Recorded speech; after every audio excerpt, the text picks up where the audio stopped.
예, 이곳은 완도입니다. 예, 삼별초의 또 하나 거점, 완도에서 송징이 누구인가를 묻다라는 제목으로 얘기를 하고자 합니다. 예, 이곳은 완도 청해진, 청해진이고요.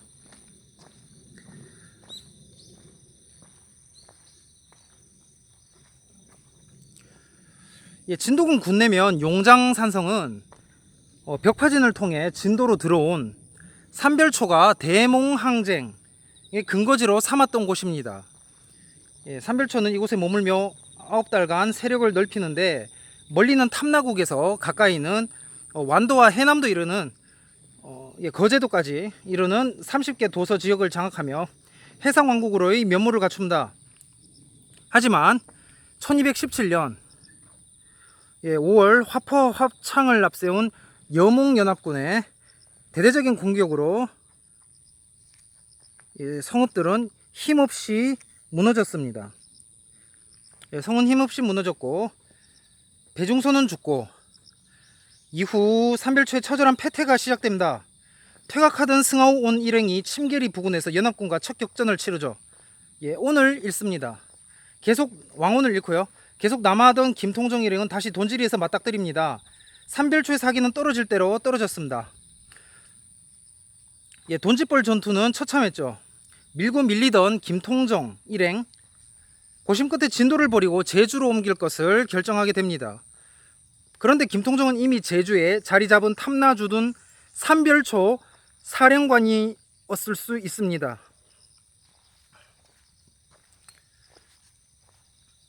한편 진도의 운명과 함께 주변의 보조 거점 역할을 한 완도도 거의 비슷한 시점에 여몽연합군에 의해서 장악된 것으로 봅니다. 이곳은 완도고, 완도는 송징이 자리 잡고 있었습니다. 완도는 진도 옆에 위치한 섬이죠. 완도는 여러 점에서 진도와 유사한 성격을 갖습니다. 그런 섬이죠. 고려사엔 기록되어 있지 않지만 항몽전 당시에 완도에 송징 장군이 주둔했던 것으로 되어 있습니다. 조선 초 신증 동국 여지 승남에는 송징 전설이 실려 있는데요. 이 무용전륜의 송징이라는 인물은 삼별초 장군이었다고 구전되어 옵니다. 조선 초에도 호국신으로, 조선 초까지도 호국신으로 모셔지고 있었고 이 전통은 근현에까지 이어옵니다. 완도 장도의 신당, 지금 보시는 이것은 원래 그 송징을 모시는 신당이었습니다. 여기는 그 청해진 맨 꼭대기 제일 높은 지대고요.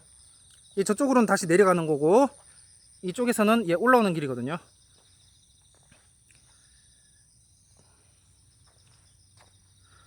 완도 장도의 신당은 원래 송징을 모시는 신당이었어요.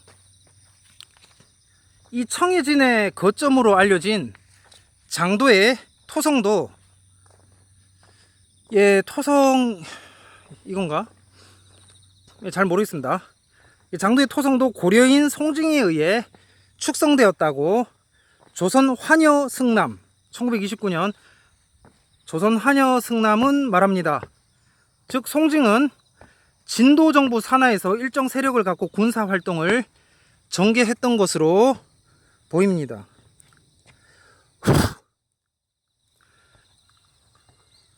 완도에는 송징에 관한 지명 전설이나 삼별초 구전이 많이 남아 있습니다.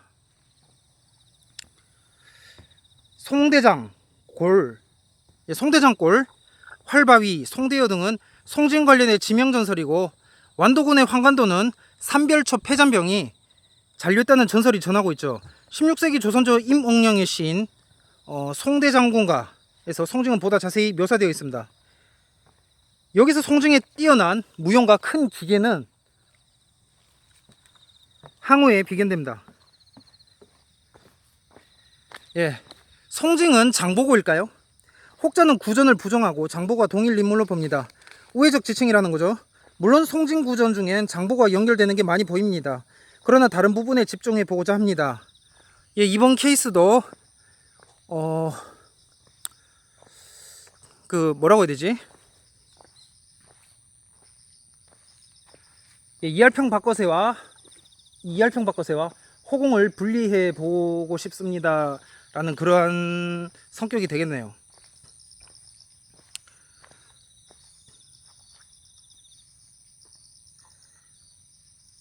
그래서 그 송진 구전 중에 장보고가 연결되는 게 많이 보이지만 그럼에도 다른 부분에 집중해 보고자 합니다.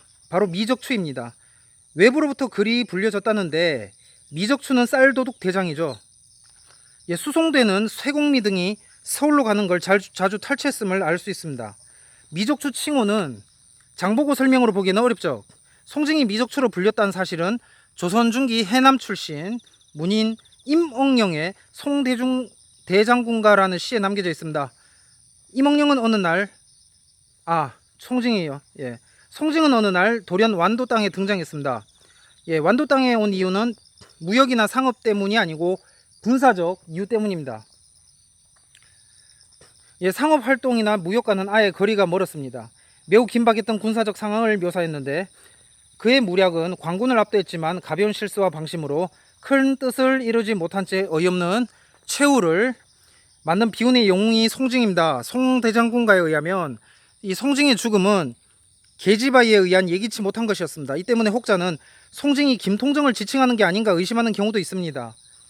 불운하게 뜻을 이루지 못한 채 펴지 못한 채 오르지 못한 용과 같은 운명이 된 장군을 지역민들 이 장군은 지역민들 마음속에 새겨져 그들을 수호하는 신령으로 받들어져 모셔집니다. 역사적 인물로서의 송징은 장보고와는 별도의 13세기 삼별초의 역사적 인물로서 실제하였던 인물일 것입니다. 벌레가 여전히 송징이 완도에서 제주도로 옮겼으며 김통정과 동일인이라는 견해도 있습니다. 그러나 별도의 증거가 없는 한 이 가설이 성립되기는 어렵습니다. 송징의 완도 주둔기간은 진도 거점 시기인 1270년 7월부터 1271년 5월까지가 됩니다. 1271년 진도가 염원군에 함락되면서 송징은 김통정과 함께 제주도로 철수했을 것이라고 추측할 수 있습니다. 그러나 제주도에서도 송징의 이름이 나타나지 않는 데다 임억령의 시와 구전을 신빙한다면 송징은 1271년 5월 완도로부터의 철수 이전에 이미 제거되었을 가능성이 높아 보입니다. 그러니까 제주도로 철수한 것은 김통정과 유전혁이 철수했고 남해도 유전혁 철수했고 배중송과 송징은 죽었다는 거죠. 철수하지 못하고. 그럴 가능성이 높아 보입니다. 송징을 제거한 것은 외부로부터의 공격이 아니라 아마도 내부의 적이었을 것입니다.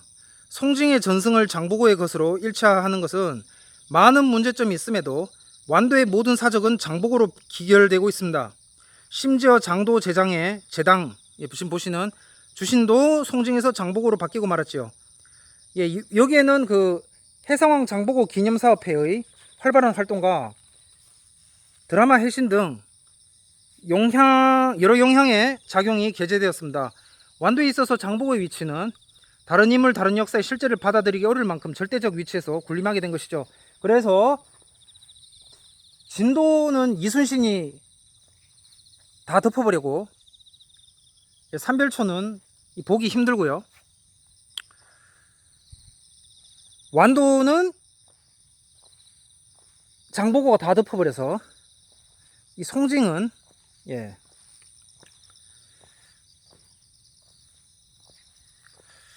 그래도 이렇게 보시면은 해놓은 것 같습니다. 얘기가 나와서 이제 학자들 그것도 해서 그렇게 된 것 같습니다. 역사는 지금도 만들어지고 있죠. 이 송징의 모습, 왕방울같이 큰 눈, 빗자루 같은 수염, 달 속의 토끼나 호랑이도 산채로 잡아먹을 수 있는 인물, 허리는 나무 둥치만한 화살을 차고 그 화살로 60리 거리에 있는 벼랑에 박히도록 쏠 수 있는 인물, 이것이 송징이라고 합니다. 장보고로 유명한 장도 유적은 이후 13세기 삼별초 유적이기도 했습니다. 그러나 송징사당은 장보고 사당으로 바뀌죠. 장보고가 송징을 몰아낸 셈인가? 청해진이 완도에 설치된 건 의심의 여지가 없어요. 하지만 청해진 본영의 위치는 여전히 모호합니다. 장도의 경우에도 여러 문제점이 있죠. 장도 유적에서는 발굴조사 당시 대신라 시대, 흔히 통일신라시라고 말하는 대신라 시대 유물만이 아니라 다량의 13세기 고려시대 자료가 출토되었습니다.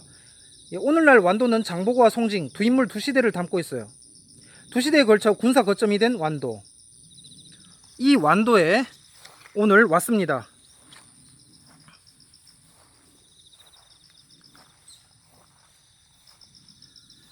좀 더 가까이 담아보도록 하겠습니다.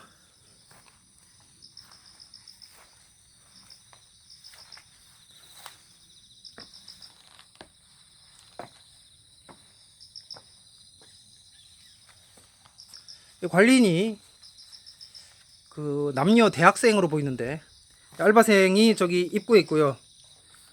여기서 보니 약 치는 것 같기도 하고.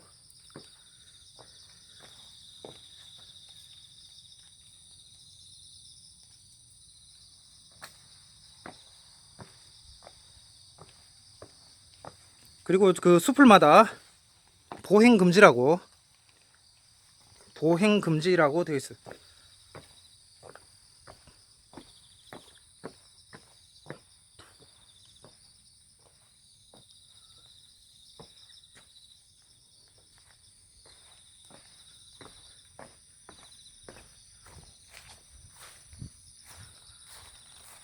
저는 편집하지 않고 그냥 다 올립니다.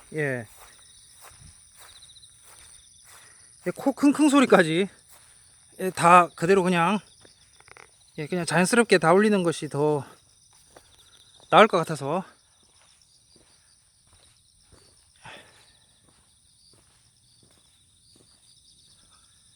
이거는 저기 이 계몽의 차원이거든요. 계몽의 차원이라서 그냥 있는 그대로 다 올려야 의심도 하지 않겠죠. 어떤 수익을 목적으로 하는 것도 아니고 그냥 있는 그대로 허심탄회하게 올리는 것입니다.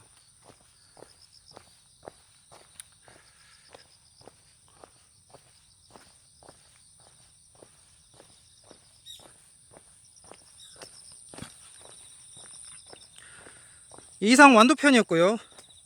다음으로 남해도를 살펴볼 차례입니다. 남해도를 살펴보도록 하겠습니다.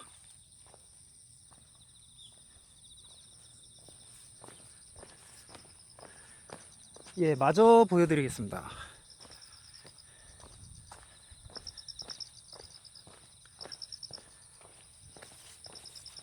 여기 찍으니까 특히 외국 관광객이, 한국에 궁금해하는 관광객이 이제 오더라고요.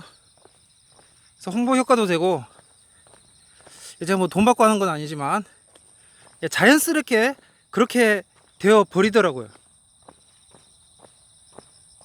뭐 나쁘지 않죠. 나쁘지 않습니다.